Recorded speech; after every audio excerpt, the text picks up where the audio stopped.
नमस्कार मित्रों, जैसा कि आपको मालूम है कि निष्ठा प्रशिक्षण के अंतर्गत विद्यालय नेतृत्व संकल्पना और अनुप्रयोग मॉड्यूल 13 दिनांक 16 तारीख से 16 दिसंबर से प्रारंभ हो चुका है और इसमें कुछ गतिविधियां और प्रश्नोत्तरी दी गई हैं। तो हम सबसे पहले गतिविधि की ओर चलते हैं। मित्रों, आइए हम गतिविधि 5 निष्क्रिय एवं सक्रिय अधिगम को खोलते हैं, चलाते हैं। गतिविधि निष्क्रिय एवं सक्रिय अधिगम गतिविधि 5। यहाँ पर नीचे लिखे कथन को निष्क्रिय और सक्रिय वाक्य में वर्गीकृत करें। ये देखिए, वर्गीकृत करना है। तो सबसे पहले हमारा प्रश्न आता है, शिक्षार्थियों को दल में काम करने, एक दूसरे के साथ बातचीत करने और विभिन्न तरह के विषयों क्षेत्रों पर प्रोजेक्ट करने के लिए प्रोत्साहित किया जाता है। सामूहिक प्रस्तुतियों को प्रोत्साहित किया जाता है। तो ये आपका सक्रिय अधिगम हुआ। दूसरा प्रश्न है, रट्टा प्रणाली को हतोत्साहित करना।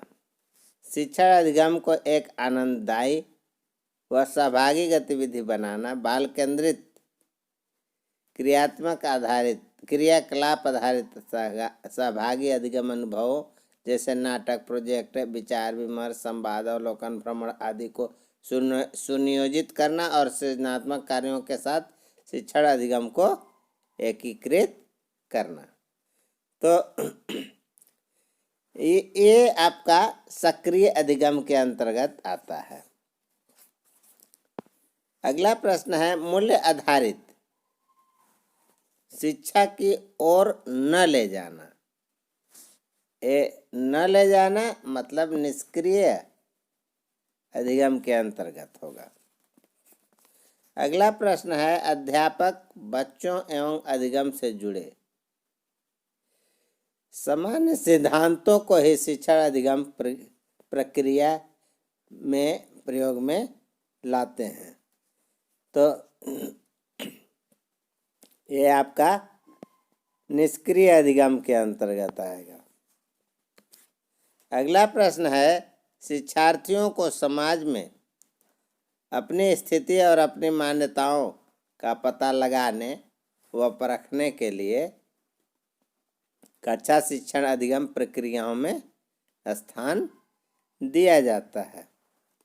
तो ये आपका सक्रिय अधिगम में आएगा।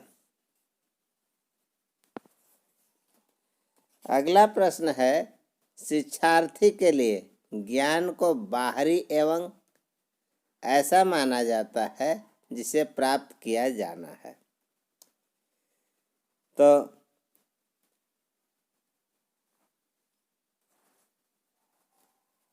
इसका सही उत्तर है, शिक्षार्थी के लिए ज्ञान को बाहरी एवं ऐसा माना जाता है जिसे प्राप्त किया जाना है।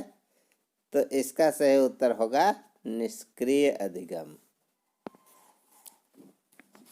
अगला प्रश्न है, अध्यापक उन सामाजिक सांस्कृतिक और राजनीतिक संदर्भों को समझते हैं जिनमें शिक्षार्थी पलते व विकसित होते हैं।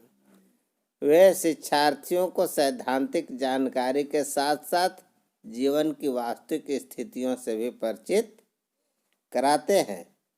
तो ये क्या है? परिचित कराते हैं, तो सक्रिय अधिगम है। अगला प्रश्न जो है, शिक्षक शिक्षार्थियों को गहन विचार विमर्श व चिंतन संलग्न रखते हैं। शिक्षार्थियों को स्व अध्ययन और समीक्षात्मक विचार कौशलों के विकास के लिए मुद्दों को समझने और पहचानने के लिए प्रोत्साहित करते हैं। शिक्षार्थी अपने द्वारा किए गए अवलोकन एवं चिंतन, जिससे वाद विवादों का भी उल्लेख हो, इन सभी विषयों पर चिंतन लेख लिखते हैं। तो यह भी मित्रों सक्रिय अधिगम के अंतर्गत आता है। रट्टा प्रणाली को प्रोत्साहित करना, ये निष्क्रिय अधिगम के अंतर्गत आता है। अगला है चिंतन मनन व स्वाध्ययन के कम अवसर। चिंतन मनन और स्वाध्ययन के कम अवसर निष्क्रिय अधिगम के अंतर्गत है। सामाजिक पुनर्निर्माण के लिए जीवन के लोकतांत्रिक तरीकों, समानता, न्याय, स्वतंत्र, बंधुत्व, धर्मनिरपेक्षता एवं उत्साह को बढ़ावा देना यह सक्रिय अधिगम के अंतर्गत आता है। अगला प्रश्न है ज्ञानात्मक अवधारणाओं को परखने, जानने एवं चुनौती देने हेतु पर्याप्त अवसर। तो ज्ञानात्मक अवधारणाओं को परखने, जानने, चुनौती देने के पर्याप्त अवसर जो है ये सक्रिय अधिगम के अंतर्गत आता है। अगला प्रश्न है सामाजिक वास्तविकताओं, शिक्षार्थी और अधिगम प्रक्रिया के बारे में छात्रों की मान्यताओं का निराकरण करने के लिए कोई स्थान नहीं होता। ये है आपका निष्क्रिय अधिगम। आगे है शिक्षार्थी दिए गए कार्यों, कक्षा में होने वाली परीक्षाओं, क्षेत्र कार्यों एवं शिक्षण अभ्यासों पर व्यक्तिगत रूप से कार्य करते हैं। तो यह भी निष्क्रिय अधिगम के अंतर्गत आता है। आगे शिक्षार्थियों की विषय ज्ञान की अवधारणा को जानने के लिए कोई स्थान नहीं होता है। तो इसका सही उत्तर होगा निष्क्रिय अधिगम। अगला प्रश्न है समीक्षात्मक विचार कौशलों के माध्यम से शिक्षण अधिगम व्यक्तिगत व सामाजिक अनुभव के साझा संदर्भों में ज्ञान को अर्जित किया जाता है। तो इसका सही उत्तर होगा सक्रिय अधिगम। मित्रों, इस तरह से 16 प्रश्नों का उत्तर दिया गया। Total question 16, questions answered 16, questions skipped 0। Submit करते हैं। Your score is 16/16। मित्रों, इस तरह से हमारे गतिविधि के सभी प्रश्नों के उत्तर सही हुए। हम आगे चलते हैं प्रश्नोत्तरी की ओर, देखते हैं प्रश्नोत्तरी में कौन कौन से प्रश्न आते हैं। मित्रों, अब हम प्रश्नोत्तरी की ओर आते हैं। प्रश्नोत्तरी को खोलते हैं।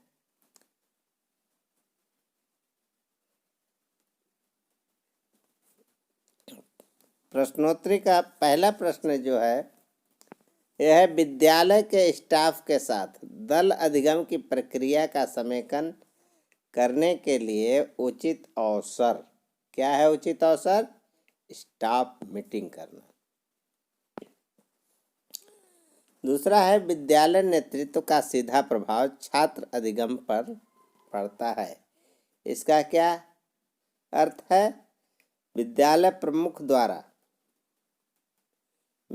प्रमुख द्वारा कक्षा में शिक्षण अधिगम प्रक्रिया में सम्मिलित होना। अगला प्रश्न है विद्यालय विकास योजना किसके लिए उपयोगी नहीं है? तो केवल प्रशासकीय उद्देश्यों के लिए उपयोगी नहीं है। इनमें से कौन सा विकल्प सक्रिय अधिगम नहीं है? सक्रिय अधिगम व्यक्तिगत सोच को प्रोत्साहित नहीं करता। ये अगला है विद्यालय में अधिगम संस्कृति विकसित करने की संकल्पना को इनमें से कौन सा विकल्प सुपरिभाषित कर सकता है? तो इसका दल अधिगम।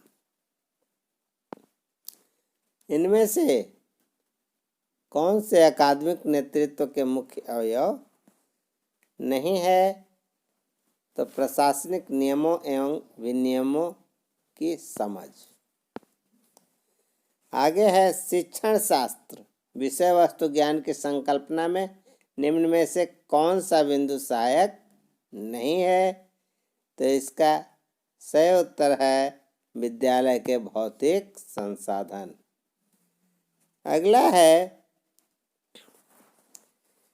स्वयं को विद्यालय अध्यापक नेतृत्वकर्ता के रूप में विकसित करने हेतु 3 मुख्य अवयव क्या हैं? तो इसके 3 मुख्य अवयव क्या हैं? तो ज्ञान कौशल अभिवृत्ति, ज्ञान कौशल एवं अभिवृत्ति। अगला प्रश्न है विद्यालय प्रमुख के तौर पर विद्यालय नेतृत्वकर्ता की भूमिका क्या होनी चाहिए? लीडर बाय पोजीशन के साथ साथ लीडर बाय एक्शन होना। प्रभावशाली नेतृत्वकर्ता बनने के लिए स्वयं के कौन 2 महत्वपूर्ण गुण आवश्यक हैं? तो इसमें है पहलकर्ता एवं सकारात्मक दृष्टिकोण। इस तरह से मित्रों total questions 10, questions answer 10, questions script 0 submitted by me. Your score is 10/10। हम लोगों ने 10 प्रश्नों का उत्तर दिया, 10 उत्तर आपके सही हुए। इस तरह से मैं पुनः आपको अगला वीडियो लेकर के प्रस्तुत होऊंगा। तब तक के लिए मुझे आज्ञा दें। Good bye.